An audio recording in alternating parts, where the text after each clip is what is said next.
For Bloody Brilliant Games, I'm Sam and these are the week's headlines.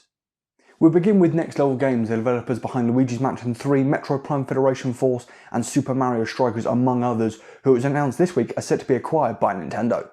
A statement from Nintendo said that a number of owner-directors of Next Level recently determined that the time is right for them to sell their shares. The company expects that a closer relationship with the studio will deliver an anticipated improvement in development speed and quality. Nintendo says the deal will close by the 1st of March. That was not the only piece of Nintendo news this week, as the demo for Monster Hunter Rise appeared to crash the Switch eShop. The demo was released at midnight on the 8th, following a Monster Hunter digital event. Following this, Switch owners reported issues in attempting to download the demo.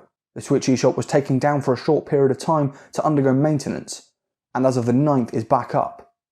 The demo is available until the 31st of January, with Monster Hunter Rise set for release on the 26th of March. Next we have news of the final expansion for dungeon crawling roguelike The Binding of Isaac. Titled Repentance, the new DLC adds 2 new playable characters, new items, enemies, bosses and more. The expansion is set for release on the 31st of March on Steam, with console versions to follow. An update now when we may see Square Enix's new RPG shooter Outriders. This week Square announced that for the 3rd time the game has a new release date. Outriders, the next game from Bulletstorm devs People Can Fly, was initially set for release in summer of 2020, however was pushed back to the 2nd of February.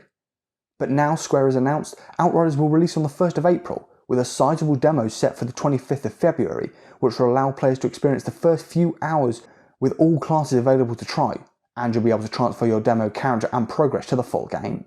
Outriders is set for release on PlayStation 4, PlayStation 5, PC, Stadia, Xbox One and Xbox Series X and S, with full cross-platform play. And Square Enix previously announced that for those who purchase the game on PS4 and Xbox One will be able to upgrade to the next-gen versions on PS5 and Xbox Series X and S, respectively, for free. Sony Interactive Entertainment has discontinued the PlayStation 4 Pro and all but one model of the original PlayStation 4 in Japan. As reported by Japanese publication GameWatch, the only last-gen console Sony will continue to sell in Japan is the standard jet black 500GB PlayStation 4. Although the PS4 consoles will disappear once current stock is sold, the publication reports, and SIE will divert production to PS5. There's currently no confirmation on whether PlayStation 4 Pro will be discontinued in Western markets. However, last month, the official PlayStation US store briefly stated that it would no longer offer PlayStation 4 Pro consoles for sale, suggesting that the premium last-gen console could be discontinued. Next we have news from Minecraft Earth, the block-building franchise's Pokemon Go-like spin-off, which this week Mojang announced is set to shut down on the 30th of June. Mojang stated in the post released on the 5th, all real money transactions have been switched off, premium currency Ruby costs reduced, time requirements for crafting and smelting have been slashed, and all remaining completed content for the game has been added. A new set of character creator items will be granted for anyone signing in until the app's final day. After the 30th of June, the app will no longer be playable and player data will be deleted. People who have spent money on the game's Ruby premium currency will be given Minecoins, the currency used in the main Minecraft games marketplace, and anyone who spent money will also be given a free copy of Minecraft Bedrock Edition. There's an interesting prospect for aspiring game devs as the LEGO Group, who in October 2020 unveiled a partnership with the providers of the Unity development platform, may be looking to publish fan-made games created through the Unity engine.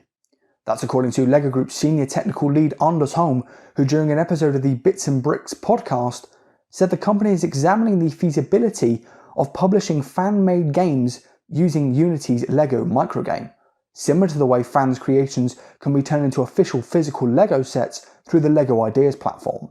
Holm says a goal would be for creators to share in the profits from the sale of the games they create, like how the designers of LEGO Ideas concepts that are made into official sets are compensated with a percentage of sales revenue.